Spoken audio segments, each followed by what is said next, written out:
Welcome back to the channel. I have been MIA for about a month.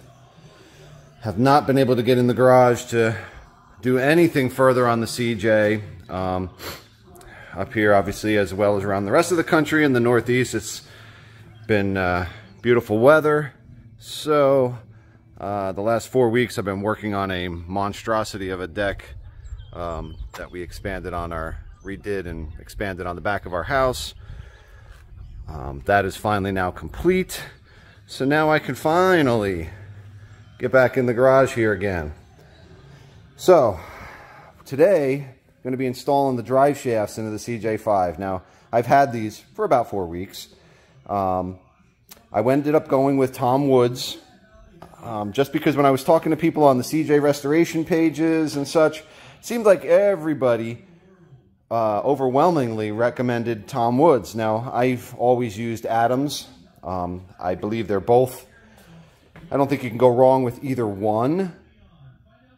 But, so I ended up going with Tom Woods for the CJ5. We've got our front drive shaft, and here's our rear drive shaft with a double cardan joint, CV joint. And then I just had to get a new yoke that I'm going to have to put on the back of the my Dana 300, because the current yoke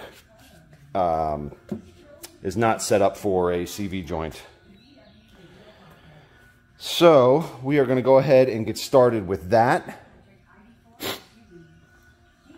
I'm going to let's see here. Before I ordered I'm going to take you underneath the Jeep here. Before I ordered my drive shafts, I had gotten some shims for my front and rear axle. Ended up with an 8-degree shim in the rear and a 6-degree shim up front, which should give me, you know, a good 5 degrees or so of positive caster. So I should get some decent handling. And because I got lockout hubs, the pinion angle should not be too big of a deal. I shouldn't have to worry about any vibrations or anything. So we're going to go ahead and get started. I think we're going to start with our front drive shaft. I'm going to bring it down. I'm going to take the your U-joint caps off here on both of them. Bring it underneath and get it bolted up. All right, I'll be back in a few minutes. Front drive shaft is installed. These are just standard 1310 yokes. Everything fit right in there, no problem. Don't know if I can get you a shot in the back there. Get some light on there.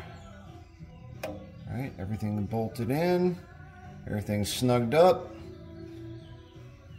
All right, now when I bought these drive shafts, I opted for greasable U-joints. This vehicle is not planning on being an off-road vehicle or driven in the snow and salt, so I wanted to have them greasable. I did get the extra long splines in the slip joint. All right, so I think we are good on the front. Now we're going to move to the rear. The rear is a standard 1310 yoke on the AMC 20 rear. Currently, there is a 1310 yoke on the transfer case. I'm sorry for the bad angle here. I'm going to have to actually pull this yoke off and put the CV yoke on. So we're going to do that first. Get that transferred, get that torqued into place. And then that drive shaft should drop right in. Very short. Mine is only 15.5 inches long. All right, so let me get set up to get that yoke swapped. The yoke is off.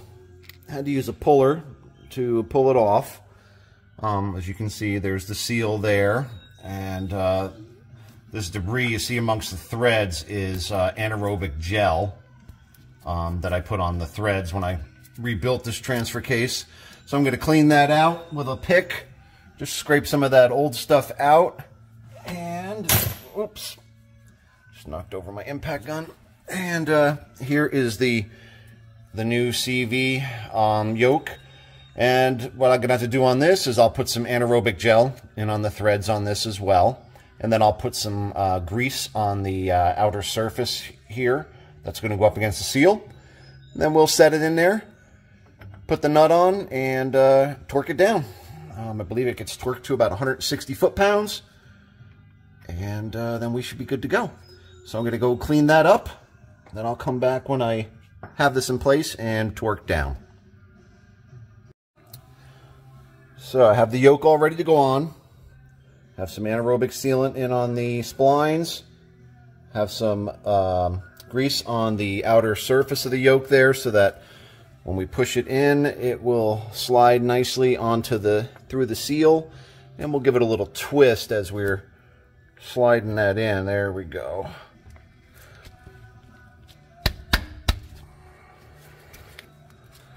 Okay, so now we have that in there. Now I'm going to put the washer back in.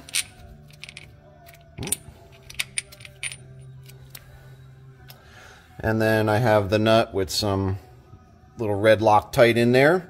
We do not want this nut to come loose.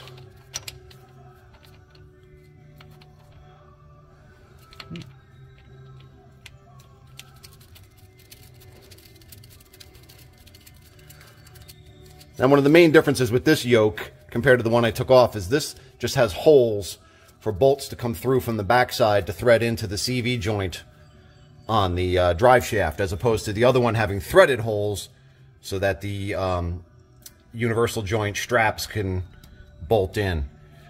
All right, so that is in place. I'm going to give it a couple bumps with my impact gun, and then I'm going to get the torque wrench on there, torque that to 160 foot-pounds. I'll use a pipe wrench to hold the yoke in place.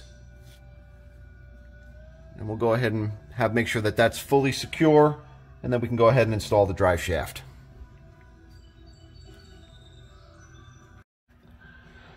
Yoke is completely torqued, and that installation of that is complete. I forgot to add the size of the nut for the yoke is 1 1/8 inches. Wanted to add that in case anybody wonders. And then these are 7/16 special small head bolts for the CV. I'm going to put a little dab of Loctite on all 4 of them. I'm going to go ahead and get the drive shaft lifted up in there, get it bolted in. Then I'll come back and continue once it's completely bolted in. A little tip for anybody, I'm going to be starting on the CV end. Wrap a little tape around the opposite end just to keep sure, whether it could be black tape, masking tape, whatever, just to make sure that the caps stay in place while you're futzing around and handling the drive shaft. And that completes the installation of our drive shafts.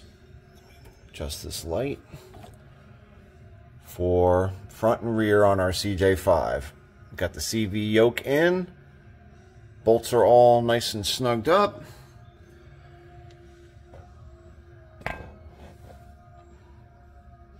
Alright, whoops, sorry about the little camera action there.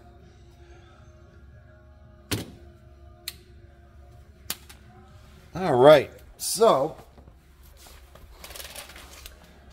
that completes the video of the drive shaft installation. We are going to go ahead and end this video there. I will be getting back on the wiring harness. Just have to refresh exactly where my connections are going. Then I'm going to come back with my part 2 video. We'll be connecting up all these wires, getting them mounted, getting everything organized and wrapped. So that is coming. Thank you very much for watching. If you like what we're doing here, please like and subscribe. Please feel free to comment below. Thank you very much and have a great day.